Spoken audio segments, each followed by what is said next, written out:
Oi, tudo bem? Já começou mais um programa. Eu sou a Elga Figueiredo e vou estar com você na próxima hora, trazendo muita informação e muita conversa boa. Seja bem-vindo a mais um Elga e Você. E já dei uma olhadinha no programaço de hoje. A função primordial do Conselho Regional de Medicina é justamente essa, é proteger a sociedade do mau ato médico, né? Ou seja, da prática ilegal ou de uma forma irracional da medicina. Então a função principal do CRM é justamente avaliar se o ato médico está sendo aplicado da forma que tem que ser aplicado. Se o médico agiu não foi imperito, não foi imprudente, não foi negligente quando ele praticou o ato médico. Eu comecei a experimentar o empreendedorismo na minha adolescência. Então ali, hoje entendendo, né, que ali já tinham sinais de que eu queria alguma coisa que fosse minha. Porque eu queria muito, de alguma maneira, colocar o que eu sentia para fora, mas não sabia como. Então eu fazia estampa de camiseta para vender, eu fazia bijuteria. Eu até vendi sapatos, isso foi em 2011. E aí, gostou? Então fique ligadinho que o Elga e Você só está começando.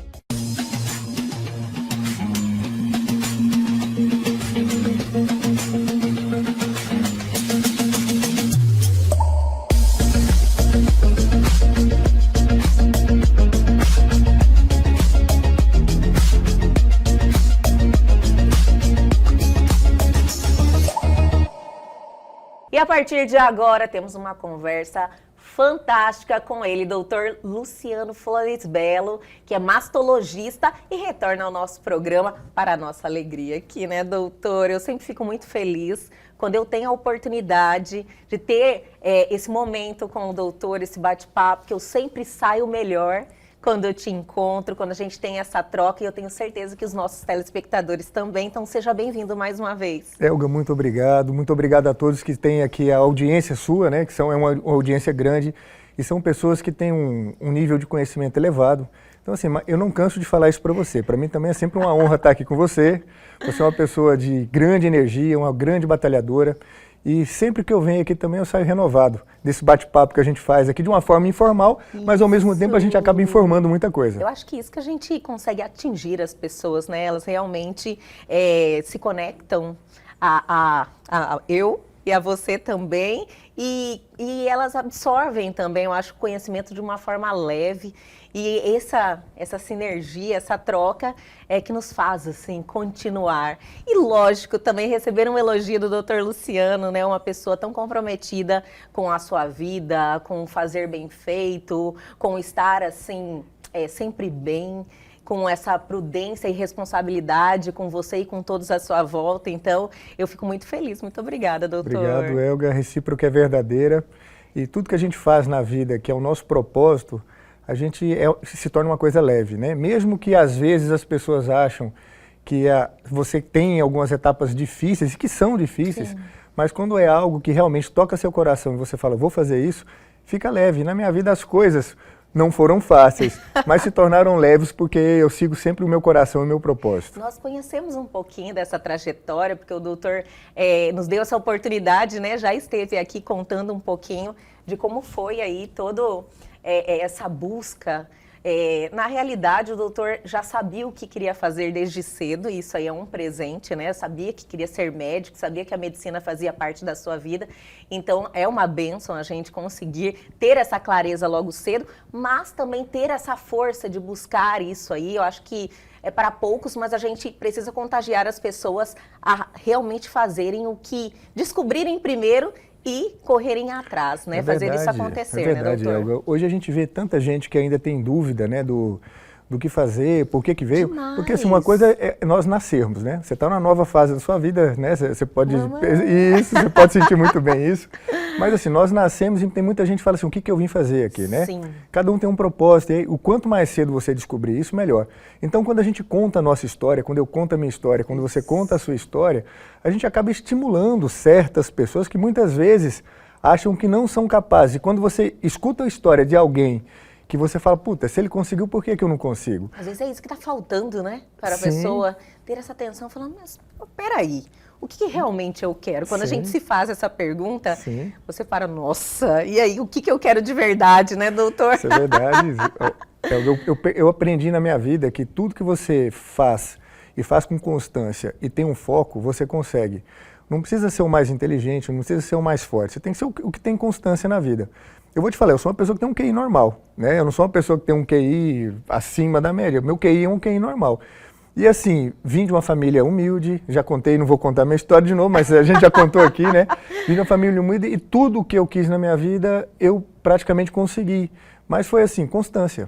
Não foi porque eu sou mais inteligente, não sou... Que nada vence a rotina, né? Nada. A determinação, a insistência, persistência, Persistência, doutor? Persistência é a palavra, né? Foca e não desiste que a coisa funciona, acontece. Doutor Luciano, já conversamos nesses 3 anos, eu acredito que a Oncolog já está aqui com o programa Elga e Você, e eu te agradeço muito, sempre, por essa força e por esse comprometimento de transformar o mundo através da informação, nos ajudar, né, a passar informações, principalmente falando de câncer, né? Eu acho que as pessoas quebraram um pouco esse medo e assumiram a responsabilidade, fazendo a sua parte, vendo um momento diferente que nós estamos, então, vendo que a oncologia ela evolui todos os dias, muita coisa nova, e que hoje, quando você tem um diagnóstico precoce, você muda o seu histórico. Então, assim, eu fico muito feliz de dar essa oportunidade para as pessoas quebrarem esse paradigma do medo que as paralisam. Mas o doutor está em um momento que eu gostaria muito de conversar sobre isso, porque embora a sua rotina, que é uma rotina assim que eu sei que o doutor leva muito a sério, acorda cedo, tem o seu compromisso com a sua atividade física, então com o seu corpo, de estar bem, e com a sua profissão que o doutor ama tanto, mas agora colocou o seu nome à disposição para um novo desafio, que é estar aí representando a Chapa 1, nesse pleito que vai ter agora em 2023, vai ser em agosto, né, doutor? Isso. Do CRM. Isso. Então eu sei que é um desafio grande, que é uma doação, né, doutor, em um momento delicado também, que eu acredito que existem muitos desafios nesse momento do CRM, né, doutor? Isso é verdade, Elga. Que bom, né, da gente poder estar conversando sobre esse assunto. É isso aí, no dia 14 e dia 15 de agosto vão ser as eleições. Participam dessa eleição só médico, né? São as pessoas que têm hoje, são inscritas no Conselho Regional de Medicina. Existem regras, inclusive a gente podia começar por aí, né? Existem que regras. Bom já alertar todo mundo. Justamente, todo né? mundo que faz parte, né, dos então, médicos. assim, hoje, primeiro, né, tem que ser médico, inscrito no Conselho Regional de Medicina aqui do Mato Grosso, tem que estar em dia, né, em relação à mensalidade, tanto na pessoa física como pessoa jurídica, e o voto, ele é obrigatório, né? Ele não é opcional, ele é um voto obrigatório, e esse ano vai ser diferente dos outros anos. Antes você tinha que comparecer à sede ou alguma regional do Conselho Regional de Medicina. Hoje pode ser feito via online. Olha que maravilha! Então, hoje, ninguém pode dar desculpa então, né, doutor? Apesar que a multa é pequena para quem não vota, né? E acontece muitos colegas de não votarem, mas aqueles que estão aptos, que estão adimplentes em relação, inscritos no Conselho Regional de Medicina do Mato Grosso, todos estão aptos a votar. No dia 14, dia 15 de agosto, será a votação, é só entrar no site do Conselho Regional de Medicina, vai ter lá um linkzinho para votação, entra, clica, vota e, de preferência, Chapa 1, né? Chapa 1, né, doutor? Isso aí. Então, em questão do CRM, ele é um órgão fiscalizador, então, assim, sobre a atuação dos profissionais, né, doutor, para o bem da sociedade. Eu gostaria de falarmos um pouquinho, iniciarmos falando sobre isso, doutor, porque eu acho que o momento precisa dessa atenção, né? Sim, infelizmente, eu acho que diariamente, quando a gente tem acesso às notícias, existem muitos profissionais com esse desvio de conduta que traz um prejuízo para a sociedade. É isso aí. Aquela insegurança, né? Ainda falando do nosso bem mais precioso, né, doutor, que é a nossa saúde. Nossa saúde. A função primordial do Conselho Regional de Medicina é justamente essa, é proteger a sociedade do mau ato médico, né? Ou seja, da prática ilegal ou de uma forma irracional da medicina. Então, a função principal é essa. Então, a gente sempre avalia, como eu disse para você, né?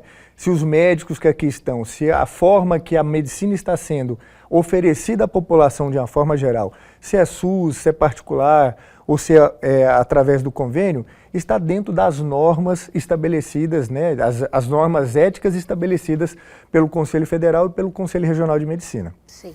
Então o médico, quando ele presta algum tipo de assistência, ou consulta, ou cirurgia, ou um procedimento, né, estético, ele tem que estar devidamente habilitado para praticar esse tipo de ato, ele tem que dar a devida atenção e a devida assistência que foi contratado ou que foi compactado entre ele e o paciente, e se esse resultado foi satisfatório, e se não foi satisfatório, se houve dolo ou se não houve dolo por parte do profissional que aplicou esse tipo de procedimento. Sim. Então a função principal do CRM é justamente avaliar se o ato médico está sendo aplicado da forma que tem que ser aplicado. Entendi. Se o médico agiu não foi imperito, não foi imprudente, não foi negligente quando ele praticou o ato médico. Olha, existe um código de ética, né, doutor? Existe um código de ética, nós seguimos esse código de ética. Esse código de ética, ele normatiza tanto a relação entre médico-paciente, normativa a relação entre médico e instituição, normativa a relação entre gestor e médico. Então, às vezes eu sou um diretor técnico ou um diretor clínico no hospital, estou cerceando algum colega da prática médica, então o CRM, ele avalia tudo isso.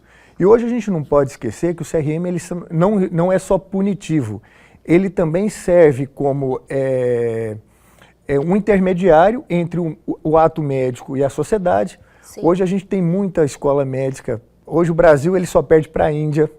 Abrindo muitas faculdades muitas de faculdades, medicina, isso. Entendi, doutor. Não é a função do CRM fiscalizar a qualidade do ensino, isso cabe ao MEC, né? Mas assim, nós podemos sim denunciar os cursos se não estão de acordo com as normativas. Então hoje se abre muito, como eu falei, a gente só perde para a Índia hoje o número de escolas médicas, e a Índia tem 1 bilhão de habitantes, nós temos aqui 220 milhões. Então, assim, o Brasil hoje é um celeiro de formação médica. Doutor, tem uma opinião sobre o porquê disso tudo? Porque a diferença, quando o doutor nos mostrou a comparação com a Índia, eu fiquei curiosa. Eu falei, por que o Brasil tem esses números? Tem 2 motivos, Elga. Um é o financeiro, que hoje, quando você abre um curso de medicina, praticamente 100% de sucesso, que você tem um pleito muito grande, tem muita gente ainda querendo fazer medicina, então independente do valor que você coloca no curso, você vai ter alunos para frequentar essa escola. Então é diferente de alguns outros cursos que você abre e você não tem uma procura tão grande. E um outro fator é que hoje a mão de obra ainda para o governo, que eu falo, quando a gente fala SUS, né, Estado, Sim. Município,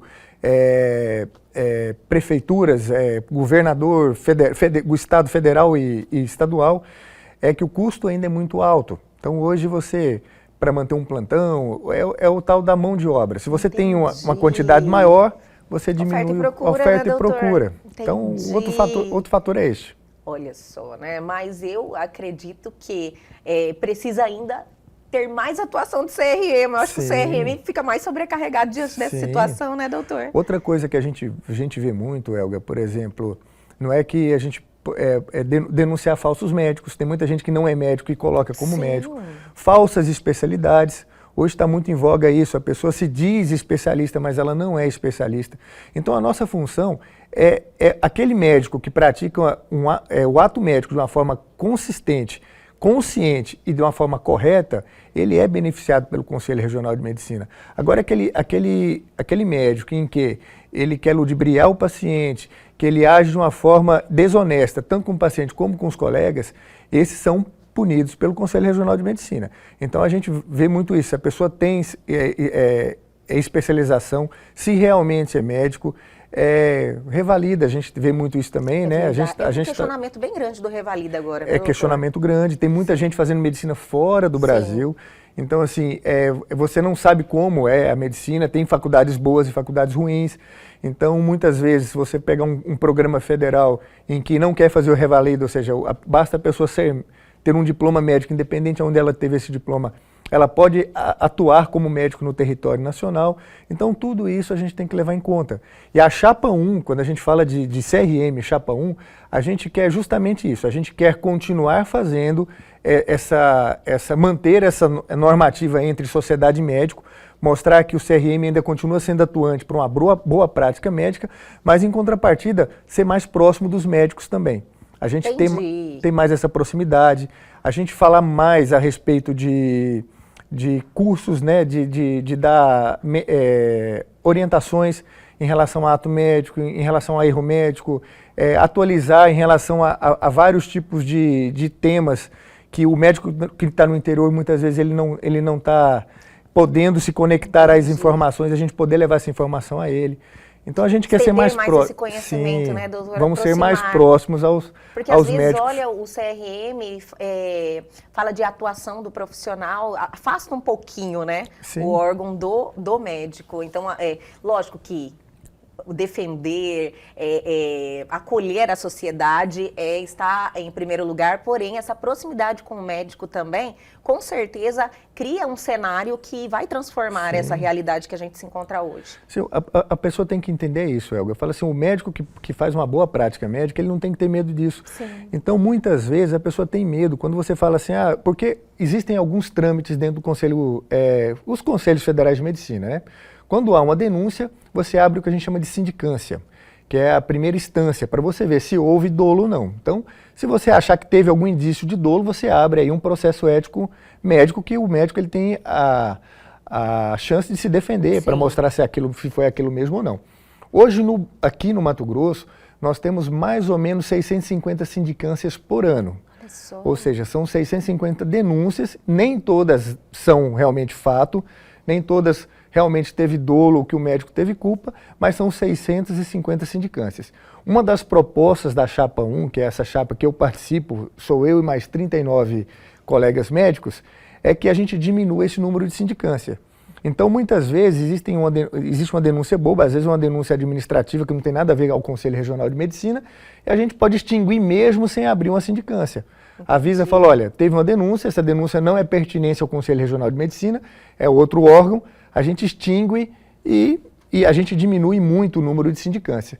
Hoje não é assim. Hoje, quando abre-se tem uma denúncia, ou, por exemplo... É tipo um procedimento que já vai direto. É um procedimento direto. Não tem um filtro ali. Não existe. Por exemplo, se ocorreu uma denúncia no jornal, independente de uma mídia, qualquer mídia que seja, automaticamente abre-se ali uma sindicância. Olha só. Então, muitas vezes, se você investigar... Incha, né? Também incha muito. É muito serviço. Entendi. Então, o que é importante realmente que você tem que focar, muitas vezes você não tem essa celeridade que tem que existir, né? O rito dentro do CRM. Acredito, doutor, às vezes que muitas denúncias, às vezes é falta de informação também, né? Justamente. Então, se existe um filtro ali para orientar, falar, não, e não ocorreu por causa disso, se torna um processo a menos, né, doutor? Justamente. Isso aí eu vejo também uma forma de você orientar o médico em relação a isso. Eu costumo dizer que tudo que a gente faz antes de uma cirurgia ou antes de um procedimento médico e que você fala para o paciente que pode acontecer, você está dando uma orientação. Perfeito. Se você fala depois que aconteceu, fala, mas isso podia acontecer, mas eu não falei, vira desculpa. Então, relação médico-paciente é muito importante. Então, isso também é um foco que a gente vai ter dentro do Conselho Regional de Medicina. Humanização, que o doutor fala tanto. Justamente, humanização. Humanização, doutor. E essa humanização, a proposta da Chapa 1 é trazer para o médico essa humanização. É para ele perceber que o Conselho Regional de Medicina, ele não está ali só para fiscalizar, ele está ali também para orientar, se caso ele tiver alguma dúvida, e está ali para ajudar também, se ele quer se aprimorar em alguma coisa, quer saber como é que ele atende melhor um paciente, a relação médico-paciente, nós estamos ali para orientar e ele vai ter todo o acolhimento do Conselho Regional de Medicina. E vamos dar aquela paradinha, mas é bem rapidinho, a gente já volta.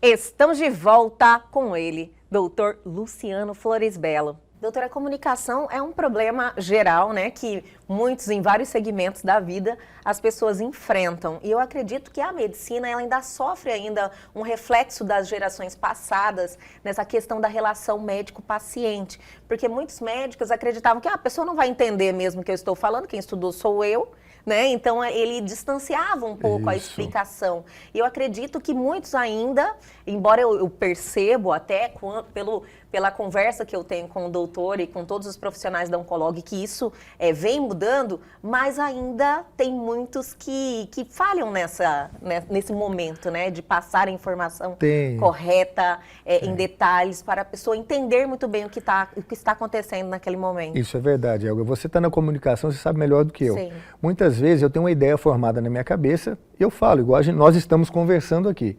Nem sempre o que eu falo é o que você entende. Então, a comunicação é o que você entende, não o que eu falo. Então, nós temos vários níveis de pessoas e vários níveis de pacientes. Tem pacientes que têm um nível intelectual um pouco maior, tem pacientes que têm um nível intelectual um pouco menor. Então, a forma de você comunicar é muito importante. E muitas vezes você perguntar se a pessoa entendeu. Então, hoje, por exemplo, numa área cirúrgica, numa área de procedimento, tem o que a gente chama de consentimento médico informado. Então, o que eu faço? Você tem um papel, você escreve o que é a cirurgia, explica ali o que é a cirurgia e explica quais são as possíveis complicações, os benefícios e as complicações daquela cirurgia. A pessoa leva para casa, ela não tem que decidir de imediato. Fala, olha, leva para tua casa, leia com calma. Se você tiver alguma dúvida, vem aqui, você vai voltar e a gente vai conversar a respeito disso. Sim. Então, hoje tem que ser dessa forma. A comunicação ela é muito importante. Já foi a época em que eu sou o dono da informação e você não sabe de nada, eu tenho que é desse jeito e você não precisa saber. Quem estudou fui eu, Quem estudou fui eu, você não precisa saber.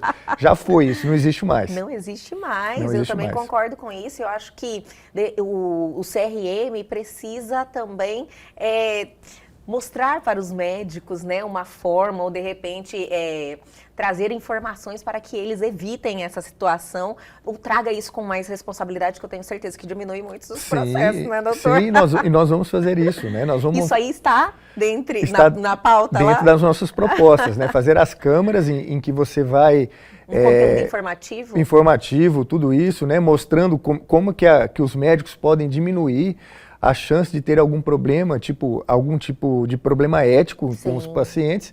E é isso aí, a gente vai ser bem mais aconchegante em relação ao aconchego com o médico. O médico tem que se sentir em casa dentro do Conselho Regional de Medicina. Que maravilha! Eu acho que é uma proposta que vai realmente trazer um impacto positivo, doutor. Doutor, o Conselho Regional de Medicina, a chapa 1 são 40 que o doutor falou? São 40 médicos. 40 são médicos 40 médicos que se distribuem lá em várias funções. Como é que funciona? Na verdade é o seguinte, nós temos o presidente, o vice-presidente, conselheiro. Então, assim, você tem cargos que têm uma responsabilidade maior e você tem cargos que têm uma responsabilidade. Não é que todos têm a mesma responsabilidade. Eu costumo dizer que na nossa chapa ainda não tem... Quem é presidente, quem é vice, não existe isso, né?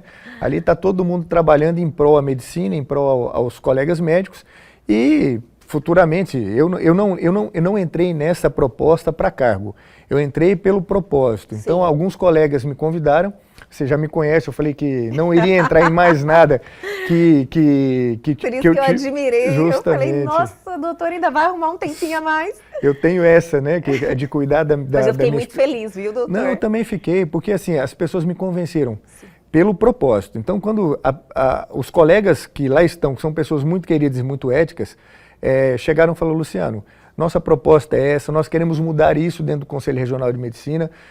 Na outra chapa são pessoas também queridas, tenho vários amigos, como eu te falei, mas tem pessoas que estão lá há mais de 20 anos dentro do Conselho Regional de Medicina. Então, assim, é o mesmo do mesmo. A cabeça do Conselho Regional de Medicina não mudou. E eu acredito que a mudança ela é salutar. Para você ter novas ideias, novas oportunidades, porque muitas vezes quando eu já tenho uma opinião formada, qualquer mudança que eu quero colocar, você fala, não, aqui sempre funcionou desse jeito, aquilo que a gente escolhe. Sempre foi desse jeito e nós vamos continuar desse jeito. O time que está ganhando não se mexe, O time né, que está ganhando não se mexe.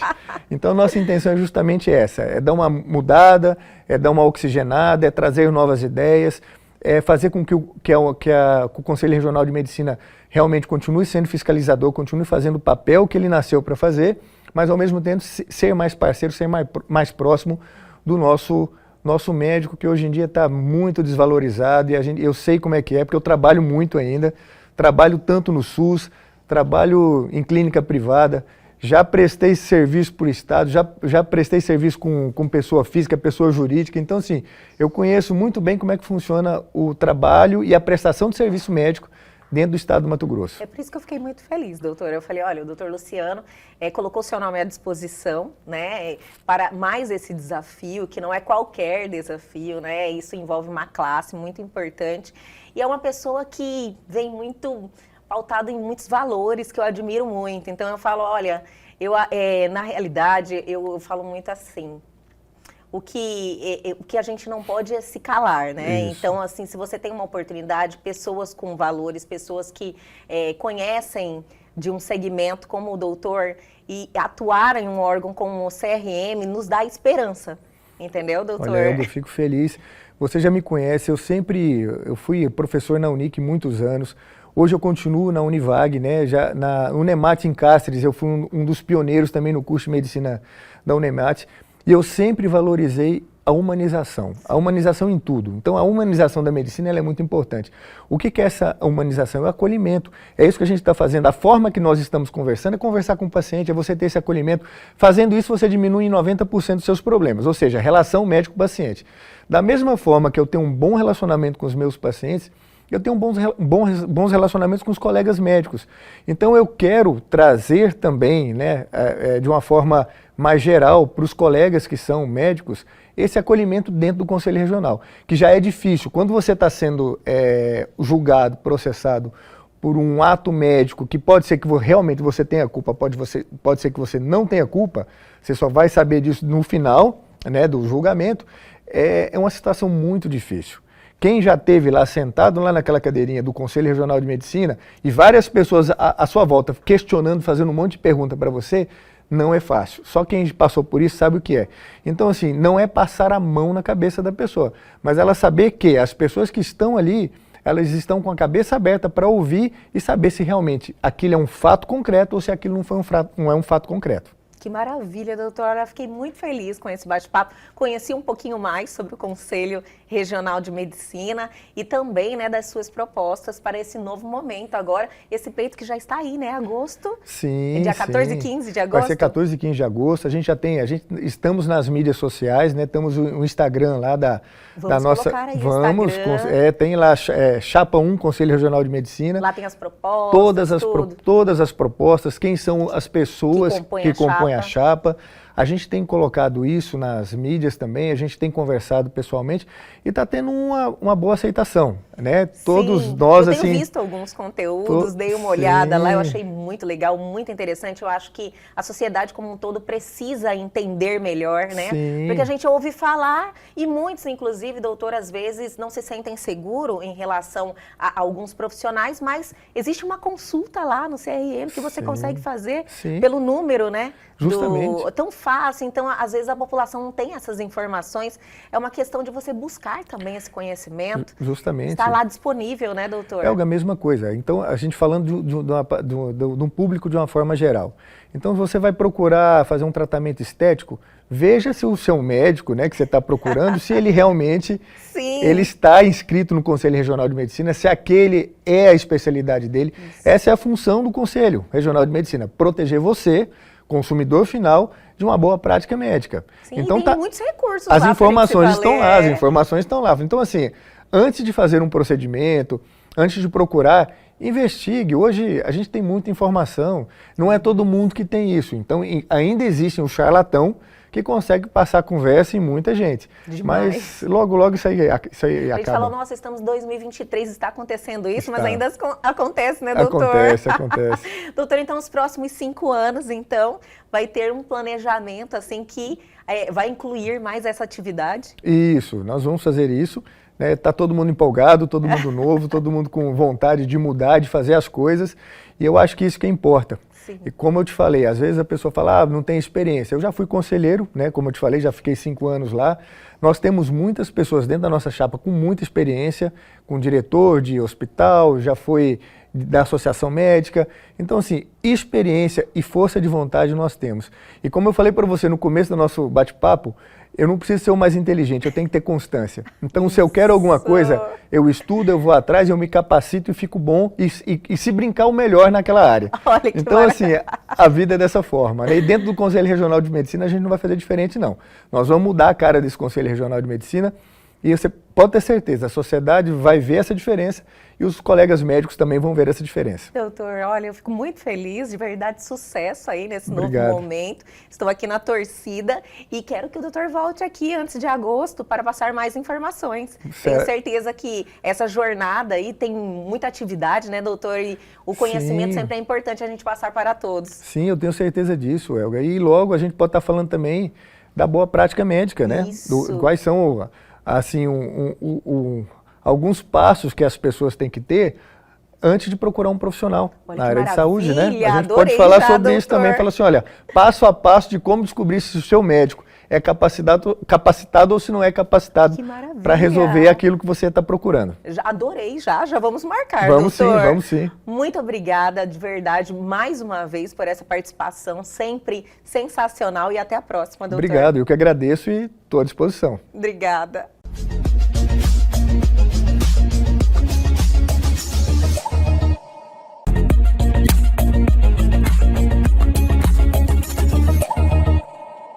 E a partir de agora temos um bate-papo sensacional aqui em nosso programa, porque estamos recebendo Maísa Nils, que é empreendedora, especialista em comunicação pessoal, e eu estou muito feliz em recebê-la aqui em nosso estúdio. Inclusive, eu quero te dizer que eu estava ansiosa e esperando por essa oportunidade desse bate-papo, saber um pouquinho mais da sua trajetória. Maísa, seja bem-vinda. Eu que agradeço. Já tem algum tempo, né, Sim, que estamos esperando por esse momento, então eu fico amadurecendo, muito feliz, né?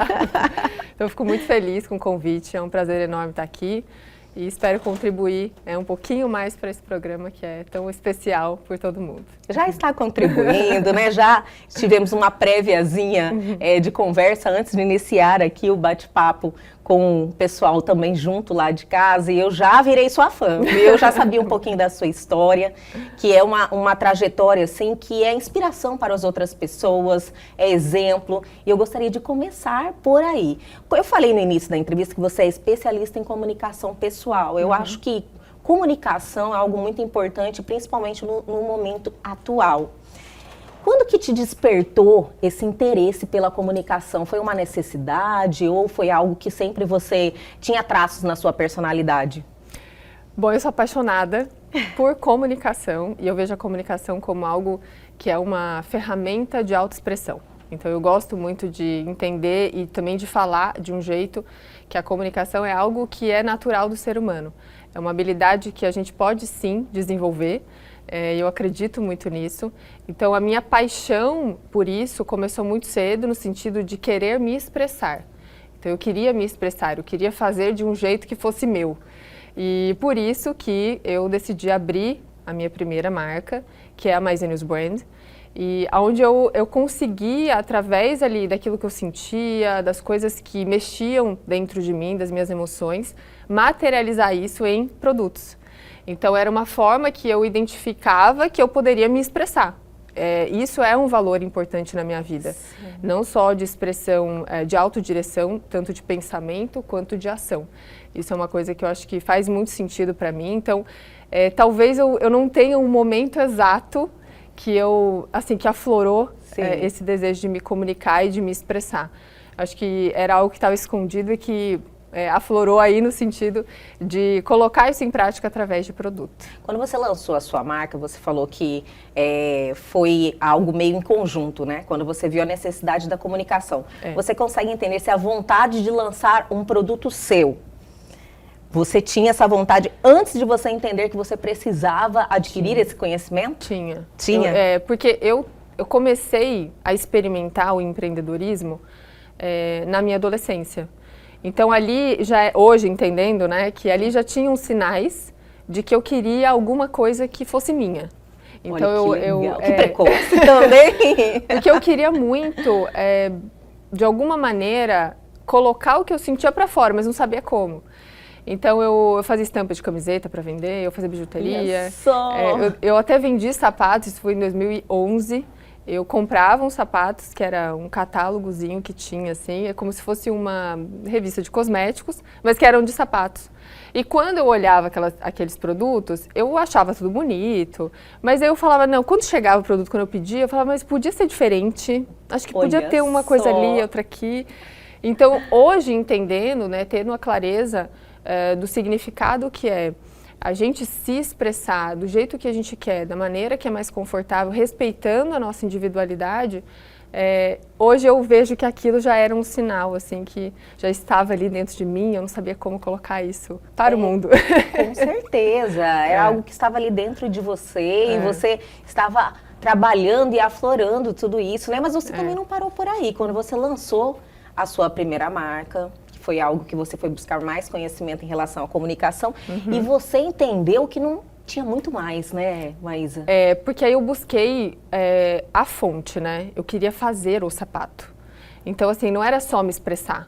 Eu queria aprender a fazer, eu sou uma pessoa muito ligada nos detalhes. Eu gosto muito disso. Então, é algo natural. Eu me encanto por aquilo que não é só físico. Então, eu gosto muito de entender como que a gente pode colocar vida nas coisas, como que a gente pode dividir a nossa história com as pessoas, qual que é o caminho. E aí, foi quando eu fui aprender a fazer o sapato. Eu falo que os meus sapatos todos têm nomes, né? Vamos dizer assim, a minha primeira, que é a Marie, ela tem uma história muito linda comigo. Então eu divido um pouco disso com as pessoas. Sim. Eu dancei dança clássica há muitos anos. Isso, e tem essa parte ainda na sua vida. E essa ligação com a arte que você tem, foi também algo que fomentou também toda essa sensibilidade que você tem dentro de você. Mas eu falo que tudo era muito lúdico para mim. Eu tinha um quartinho onde eu bordava, onde eu pintava, onde eu costurava.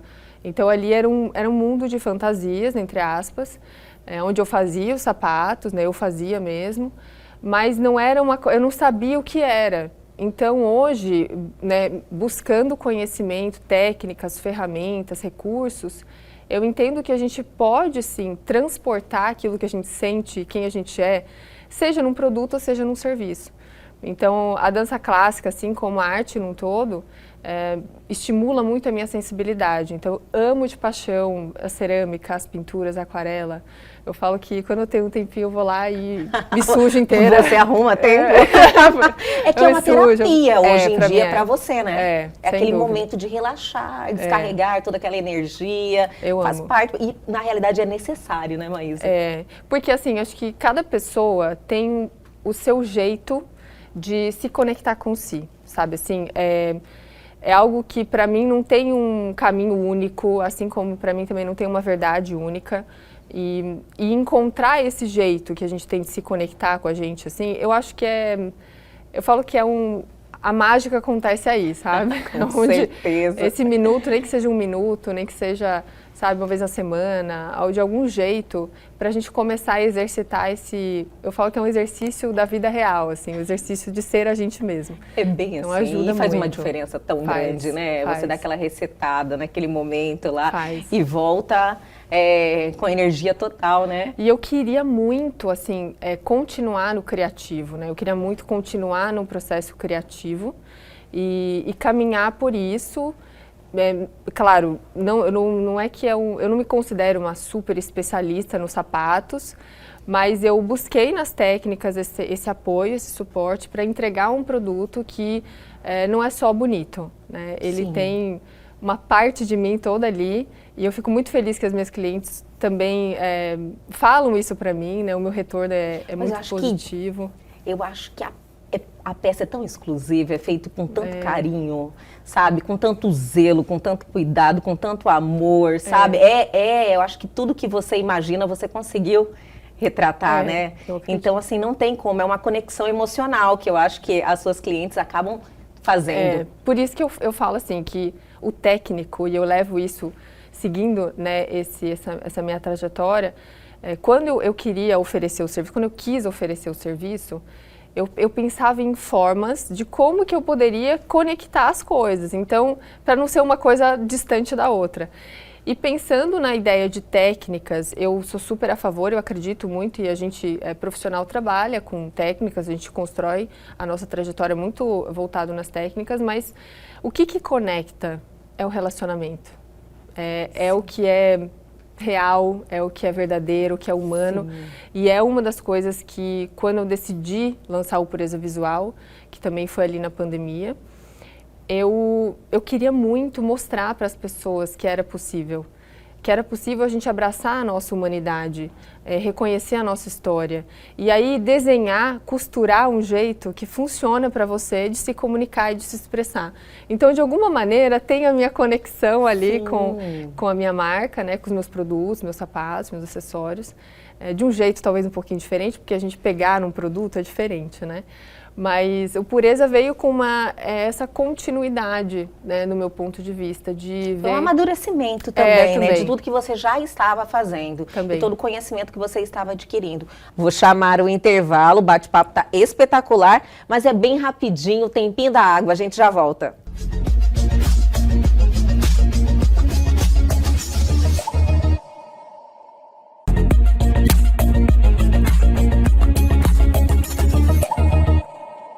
A Pureza, que é a sua segunda empresa, né? A Pureza, ela é ligada à comunicação visual. A gente trabalha linguagens, né? Tanto visual, quanto as palavras que você usa, quanto os espaços que você ocupa. Então, eu falo que eu também sou consultora de imagem e publicitária. Então, eu trouxe ali, dentro da minha bagagem, pontos que são fundamentais no meu ponto de vista para a gente construir a nossa identidade. Sim. E não só construir, mas reconhecer. Eu acho que isso é muito mais interessante no meu ponto de vista. É a gente abraçar a nossa individualidade dentro de um cenário que a gente vive que é extremamente comparativo. Demais. Né? As pessoas estão sempre... Eu escuto isso das clientes, né? Ah, é porque o fulano fez isso, o ciclano faz aquilo e eu faço, eu não consigo ter resultado. O olhar para o outro é algo muito pesado, né? A gente não sustenta isso. Você acha que o que distancia mais as pessoas de conseguir ter esse autoconhecimento, desenvolver sua autoimagem, é o olhar muito para o outro? Eu acredito que tem uma parcela grande. Tem uma parcela grande. Tem, porque principalmente, né, no cenário que a gente vive digital... Comparação, né? É muito. Demais. E acaba que a gente olhando sempre para o outro, e sempre o outro tem mais sucesso, o outro sabe falar melhor sobre aquilo do que eu, você se anula completamente. E eu falo que as perguntas simples que eu faço na minha consultoria, que de alguma maneira são simples, mas que para o outro é como se fosse assim, assustador. Então você fala, o que você gosta? O que você prefere? É uma pergunta que é difícil responder, exatamente. Né? Muitos param ali e falam, olha, peraí, me dá um tempinho, Maísa, para eu refletir aqui. Um tempinho não, um tempão, não, né? Aí eu falo, não, tudo bem, vamos respirar um pouco, a gente fala sobre isso depois, mas é muito legal a gente ter a clareza de que cada pessoa é única, do seu jeito, com as suas preferências, com as suas escolhas, porque se a gente não começa a olhar mais pra gente, automaticamente o outro vai ser sempre melhor. Então, essa história de ser autêntico, eu falo que não tem um outro caminho. Pode parecer meio clichêzão, assim, mas não tem um outro caminho se a gente não olhar pra gente. Sim. Não tem como. Reconhecer também as nossas fraquezas, né? Olhar para as habilidades e tentar aperfeiçoar elas do jeito que a gente consegue fazer, dentro, né, dos nossos limites, respeitando o nosso bem-estar, é uma coisa que eu valorizo demais, mas diminuir um pouco o peso que é. Eu vejo que as pessoas, elas têm uma necessidade muito grande de parecer sempre alguma coisa ou alguém. A diferença é que o que é sustentável para você? Eu acho que entra muito aí. O que você sustenta? Porque ser um personagem e a comunicação autêntica, ela tem a ver com a gente olhar para isso. As pessoas querem ser um personagem, mostrar uma coisa incrível, né? Ah, eu vou usar essa roupa assim, porque é isso, é assim, ou assado. Então, cheia de regras e padrões. E a gente está sempre se classificando. Você é isso ou você é aquilo? Você vai para cá ou você vem para lá? E aí, quando você vê, e eu escuto isso das pessoas, sabe? É uma coisa que não é nada de imaginação. esse desconforto de que eu não consigo mais, eu não Olha sustento só. mais. Tô cansada de ser um personagem. Eu quero Porque ser é eu. difícil você ser um personagem o tempo inteiro. Exatamente. Tem pessoas que até conseguem sustentar durante um tempo. Agora, você ficar ali carregando aquele personagem o tempo inteiro, uma hora isso vai te estressar, né? Vai realmente explodir, não tem como. E eu falo muito disso no Pureza. Eu falo que é claro que as estratégias, elas, como eu disse, são incríveis e elas funcionam. Mas dentro do seu cenário, sabe? Do que é possível para você. Então não adianta uma coisa Tem que ter uma verdade, tem que ter você. Exatamente. Entendi. Exatamente. Quando as pessoas buscam o seu trabalho, da questão da comunicação visual, na realidade ela chega lá, eu acredito, buscando uma imagem para ajudar no profissional. Ela não chega para um autoconhecimento, para se encontrar num primeiro momento. Olha que eu vou te falar uma coisa que é muito comum. Eu acredito que é também porque é o jeito que eu me comunico, né? Mas muita gente chega falando coisas que nem elas sabem, sabe? Juro pra você. Sei. Do tipo assim, eu não tô bem, ela não consegue expressar exatamente, através da linguagem, aqui no sentido de palavras, qual que é o seu desconforto. Então a gente tem que voltar um pouco. Então às vezes o desconforto, ele tá associado a eu quero ser uma pessoa de mais autoridade, eu quero ser uma pessoa que transmite mais força, mais imponência. Sim. Mas aí quando você começa antes, sabe, antes desse estágio, a gente vê que tem muita coisa que ainda precisa se costurar, sabe? Então, não adianta eu, por exemplo, e eu vou dar o meu exemplo, que eu acho que os nossos exemplos são sempre os melhores, Com tá? certeza. Eu sou uma pessoa que eu tenho um tipo físico, eu tenho um cabelo desse jeito, eu me movimento, eu tenho esse meu jeito, eu falo desse jeito, independente se é aqui, ou se é no digital, ou se é no cafezinho. Você é a única. Você é você exatamente. sempre. Nós Isso somos. é muito bom. E aí, eu tinha uma percepção de que, antes de ter a consultoria, como eu tinha uma marca de moda, vamos colocar assim, eu tinha que ser uma pessoa super descolada, sabe? Eu tinha que cortar o cabelo curtinho, pintar ele de loiro. Então, eu tinha que ser uma pessoa descolada. Era essa a minha imagem, era o que eu imaginava para quem trabalhava com moda. Mas foi uma percepção minha, e que isso é muito subjetivo também, porque o nosso repertório é único. Então, as referências que a gente vai tendo na vida sobre profissões, sobre pessoas, sobre isso, é muito subjetivo. Não tem como a gente colocar todo mundo na mesma situação. E aí, quando eu falei para uma pessoa sobre isso, uma profissional, ela olhou para mim e falou assim, então, começa de novo, limpa tudo isso que você tem na cabeça, entendeu? Porque você já transmite o que você deseja, com o seu cabelo, com o jeito que você se veste. Eu não tinha me apropriado disso. Olha só. Isso é diferente. Então, eu acho que é um processo, como eu falei, sobre reconhecer a nossa identidade, é a gente abraçar também e tomar posse sobre quem a gente é e o que trouxe a gente até aqui, sabe? Eu falo que eu não sou psicóloga, tá? Não sou... Isso que eu ia te perguntar. Eu falei, olha, não sou, mas amo. Você gosta muito de adquirir conhecimento, não fez psicologia ainda. Não, mas eu sou alucinada por essa área, eu amo de paixão. Gosto muito de filosofia, estudo. Eu falo que eu bebo de outras fontes. Eu fui para outros caminhos que eu falo que me ajudam muito também a ter uma clareza sobre a vida e sobre sociedade e sobre comportamento. Eu acredito que a comunicação, ela nasce da filosofia, isso é uma questão que faz muito sentido para mim. Então, eu falo que beber de outras fontes ajuda a gente também a ter mais também segurança do que a gente vai fazer, né? Do que a gente vai falar. Com certeza, isso daí acho que a gente precisa, né? Para continuar seguindo em frente. Também acho. Você, toda a sua trajetória, a gente verifica que se conecta, né? A gente liga os pontos. Então, assim, você foi adquirindo conhecimento e vendo a necessidade de buscar outros tipos de conhecimento durante a sua trajetória de vida profissional. Sim. E hoje, para onde a Maísa está indo? Hoje eu tenho, assim, eu tenho um desejo muito grande daqui para frente de estruturar outros produtos no Pureza Visual, né? Pretendo expandir um pouco mais os meus atendimentos, né? Trazer grupos de mulheres, dividir tudo o que eu desejo. Eu acredito muito num compartilhamento. Quer passar para frente.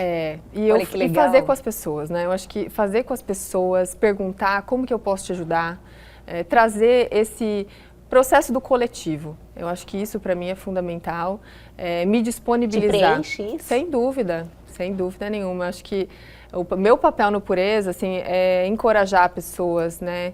Mostrar possibilidades, de alguma maneira, como eu disse, me disponibilizar a fazer diferença na vida dessas pessoas. E a Maísa Nussbaum, hoje ela está pausada. Ela está pausada, eu ia te perguntar. Tá. Ela pausou na pandemia? Foi um pouquinho depois, porque a gente teve, enfim, um processo aí muito intenso, né, com as nossas fábricas paradas, as minhas fábricas paradas, e isso para mim foi muito difícil. Imagino. E também eu acho que o movimento da vida e o meu movimento também, como eu sou a desenhista, a criativa, né, a desenvolvedora dos produtos, demanda muito Você não de delega não? Você fala, não precisa ter a minha essência? Ai, eu gosto muito de fazer isso. Gosto Entendo. muito. E o fato de ter uma produção pequena, isso é uma coisa que me dá essa alternativa de desenhar os produtos, né, de colocar a minha alma ali. Então eu gosto muito de fazer produto também. É um outro jeito de entregar aquilo que eu acredito. É outro jeito de expressão também, né, Maísa? Exato. De alguma forma isso está dentro de você. Eu acho que você não consegue, você pode até suspender um pouquinho, mas aquilo ali sempre é algo que precisa estar presente na sua vida, né? E aí eu tenho a pretensão de voltar ano que vem a produzir, né, e colocar a marca também em um outro. A gente está passando por um processo de reposicionamento. Sim. E acho que também por uma questão de, como eu disse, de reavaliar as coisas, né? E também veio Pureza, e aí as coisas Hoje, começaram. com toda essa mudança também, depois do Pureza e tudo que o Pureza trouxe, que eu acredito que foi um boom de oportunidades, né? Muita coisa veio junto com a Pureza. Você mudou muito? Mudei muito. Muito? Muito. Porque eu acho que no que eu visualizava, assim, para a minha marca, desde quando, na verdade, quando eu lancei a minha marca, a Maísa Nussbaum, eu tinha uma mentalidade.